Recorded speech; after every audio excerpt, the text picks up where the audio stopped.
yeah, go play with him. You're like, I just met him, I don't know him.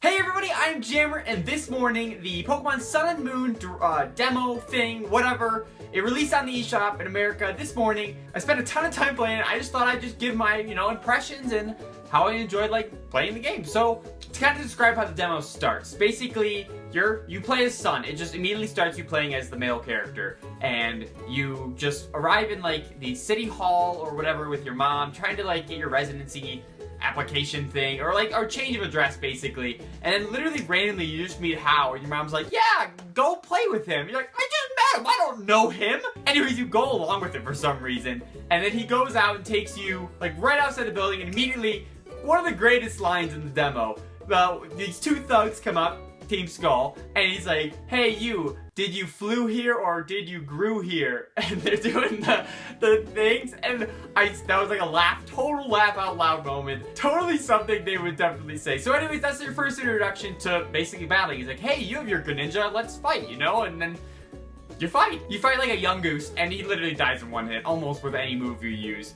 And you get more dialogue there, and then he just runs off. And immediately you meet Professor Kukui, who Hao convinces Kukui to train you, I guess, into being a Pokemon master. And it's seriously as much as hey, you should train this guy. And Kukui's like, what? Why? And he's like, because it's the demo! Yeah, that sounds fun. Meet me at this place over here, and we'll do this trial. He's like, talk to this strange old man, he'll take you there. And so basically, because you're locked in this, into this city, essentially. And there are, definitely areas that look like they could go off to other places, and there's barricades in the way, such as, there's a row of slowpokes down at the southern tip of the city.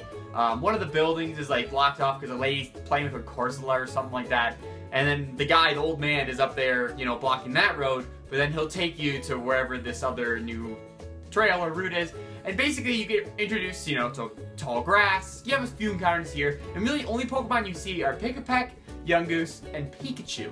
I think that's everybody. Anyways, once you get into the, cave, you actually start a trial, and it kind of actually does a really good job, showing what trials might be. It's not just battling Pokemon, but there are other aspects to it. So, for example, in this one, you're taking pictures of a bunch of Jamomo and KOMMO-O evolution, or something like that. And, you just walk through the cave, and, you'll hear a little screech noise. You go to, a little hole, and you use the little photo finder to take a picture, and then the battle does start after you take the picture. It's actually pretty simple. It's very straight and linear cave, and it's hard to even, miss them. So it's not too difficult trying to find the Pokemon. I think it's simplified probably for the demo, if anything like this is in the final game. But then anyways, once you get to the end, there's this clearing where it's the final KOMMO-O or whatever his name is, and you take a picture, and it ends up being huge. It runs up to you. It's 2 times the size of Sun. It ends up actually being a totem Pokemon, where you actually get your first totem Pokemon fight.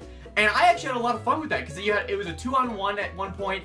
There's a balance with fighting the totem Pokemon, KOKOMO or whatever, and then he threw in oh yeah, you can fight Rockruff. But yeah, he threw in a Rockruff, and you fight him as well. And then, because of that, you have the ability to transform into Ash-Greninja and use that awesome cool new ability. Which, by the way, all it does, it increases your speed, your special attack, and I think your attack as well. It also makes Water Shuriken the move much more effective. Overall, a pretty good boost to Greninja.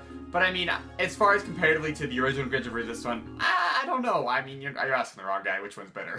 After you complete the trial, you talk to Kukui again. He's like, thank you, blah, blah, blah. And you're kind of just set free after this point. The demo is kind of over. They show a brief trailer saying more adventures wait you on November 18th. Save the date. And now there's an open opportunity doing more side quests and stuff like that. Which, this is kind of a more fun part of the game where you can kind of just walk around. You can do more random encounters and level up your Greninja. And then also, there's other little side quest things you can do. So, for example, if you go back to the route you're already at, there's actually a bunch of trainers down that whole area. There's one at the beginning, he's like, hey, if you defeat all the 3 on this route, I'll fight you afterwards. And you can do that and do some more trainer battles, get kind of attuned to the, how the mechanics work in this game. Off to the right, there's another old man, looks like the same. He has a Pokemon catching contest where you just catch a bunch of Pokemon and then you have to give them back to him. You don't get to keep them. And then there's another one where you go, it's down the southern part of the city, and this lady will take you to this big, huge, winding hill, and you just run on Tauros. And by the way, they give you the ride Pokemon Tauros right after the trial.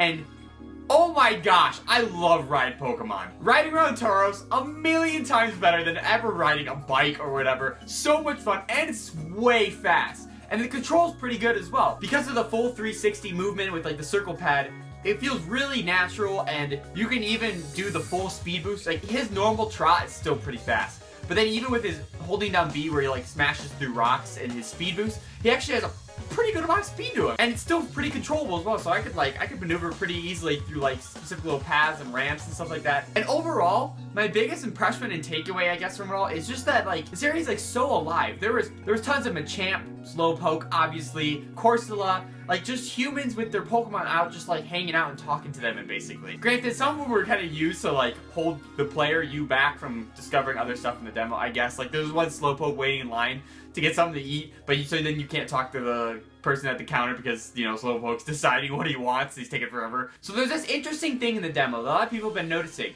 that there are specific people throughout the city and wherever that kind of talk about certain events coming up in like days. These people all appear like after you finish the trial. The first one, like right when you walk out of the Poke Center, there's this guy right to the next one. He's like, hey, come back and visit me tomorrow. Not the day after, not the day before, but tomorrow. I'll give you something, you know, cool. It's interesting because, I mean, I tried to fast forward a day on the internal clock to see if it would change anything, and no, he still said come tomorrow. So it makes me wonder how they're going to be implementing these dates. There's one that's 5 days away. There's a woman in the bottom southern western corner. She's talking about how she sprained her ankle and she's waiting to meet some guy or whatever who helped her. There's another guy in the city hall with his little Pikachu, and he's like celebrating his Pikachu's birthday on the 12 days from now or whatever. He's like, I wonder who's gonna come and celebrate. There's a cop down at the marina like 18 days from then. He says that there's gonna be some sort of shady deal, and he's like, I wonder how I'm gonna handle it.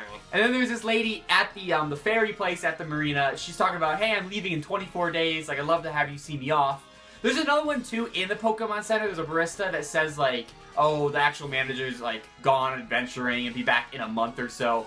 And I mean, that's on a set day, and I'm honestly getting pretty close to the release of the game, so potentially it might be just referencing, oh, you'll be able to meet this person once the game actually is launched. Or it could actually mean in 30-ish days we could see someone replace that too. And it makes me wonder how these are going to handle. So like the first one, for example, the tomorrow thing, I really feel like once you play tomorrow, it's going to just be basically he gives you an item, and that's about it. The other ones I'm not too sure. Like, it might actually have some little story to it. Like the sprained ankle one, maybe it'll just talk to you and tell you about how she sprained her ankle or whatever. Or maybe perhaps she lost an earring and you're going to go up to the, you know, trail side where she fell and perhaps go retrieve it for her. I feel like the other ones like lead to more maybe story based. The Pikachu's birthday, maybe you're going to be collecting stuff and, you know, for his birthday, like a cake and presents and whatever. The one I'm looking forward to is the policeman one, with the one that's like a shady deal's going on. And definitely that looks like there's going to be another, you know, run-in probably with Team Skull. Maybe you get to fight them again. Do something in that vein. And then the one with seeing the lady off, I don't know what that really means. Potentially that actually could be the last one, and the other one means nothing, because like it's seeing her off as in seeing the demo off as well, because it's like that's the last event in it. And it's really interesting how they're going about this. I'm assuming, since you can't just fast forward the time in the internal clock, that in order for this to actually happen, what they're going to do is once the days have gone through, they're going to update the demo, and then you have to just download the update, and then that character will be able to say something. Maybe, or maybe it's reaching out to a server, so there's no update. It's just like is reaching out to some global clock and says, okay, at this interval, now you can do this text and dialogue. I don't really know. I don't know how it's really implemented. It's really interesting though that they want people coming back to play the demo, you know, more than just, you know, get through the trial, mess around, look around through the town, and that's it. Another thing, oh, kind of side tangent, but the music in this game, oh my gosh. I have the song of the city stuck in my head all day, all day. Also, I was just playing barely, and like, it's nighttime for some reason. Not nighttime in real life, so I have no idea what like that's based on. But it's nice, it's kind of cool to see like the contrast of what the world is kind of like nighttime versus day. I like the musical difference, but I also would kind of be cool to see like trainers maybe with different Pokemon out versus night versus day. Maybe instead of walking the Rockruff down the street, they could be walking a Alolan Meowth or something like that. That'd be pretty cool. Anyways, that's like full game stuff. I mean, this demo, I understand. Really interesting, the mechanics kind of in it, but it's like, I have no idea how it works. Overall though, I think my biggest takeaways from this demo is not like just the overall atmosphere of the living world with like people with Pokemon, the music definitely, and of course like the new trial thing that you did and like taking the pictures and whatever, but while still maintaining the same like basic Pokemon like gameplay, where it's like, you know, trainer battles, random encounters, and tall grass. And I think that's really what the demo is trying to push, is that it's still the same with Pokemon you always loved. It's still battles, it's still turn, but you know, it's still all that stuff. But there's a lot of new stuff too, like the new trials, the ride Pokemon. Oh, riding Tauros was so much fun. And of course, just the whole atmosphere of the Alola region. I had a lot of fun with the demo. I'm gonna keep playing it, and obviously I'm gonna keep coming back on those days that they're listing and stuff like that. But anyways, let me know in the comments, if you played the demo, what do you guys think so far? What about you think about the trials, the Team Skull, potentially the new ride function probably replacing HMs, all that stuff. Let me know in the comments what you guys think. Give this video a huge, awesome like, and if you haven't already, subscribe for tons on Nintendo, Pokemon, the Animal Crossing Direct. Well, that's not until next month. Hopefully NX between that point. If not, we're not going to see that thing until ever. Anyways, again, I want to thank you for watching, and I'll catch you in the next one. See ya.